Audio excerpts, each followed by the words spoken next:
我哋嚟到半山嘅世紀大廈，呢一個單位實用面積大概2000尺左右。因為成個世紀大廈都係個弧形嘅開則，無論洗手間、我哋嘅房間，其實嚟講都係弧形㗎，比較難去利用個空間啦。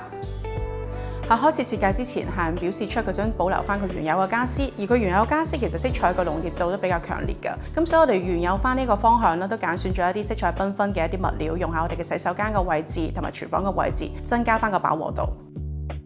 為咗增加翻成個客廳嘅空間感同埋個採光，咁所以我哋將其中一間房啦同飯廳打通咗啦。平時將佢打開，營造出一個大空間嘅效果。咁當需要用到書房嘅時候，我哋都可以用翻我哋嘅趟門拉埋佢，佢就成為咗一個獨立嘅書房啦。為咗增加翻成個主人房嘅空間感，我哋將原本嘅背入式衣帽間拆除咗，反而喺中間呢個位置做一個島台啦，方便區分儲物空間同埋我哋嘅睡眠區啦。為咗迎合翻客人嘅家私嘅喜好啦，咁我哋都係 powder room 用咗一個色彩繽紛嘅牆紙去做翻佢嘅秩序嘅。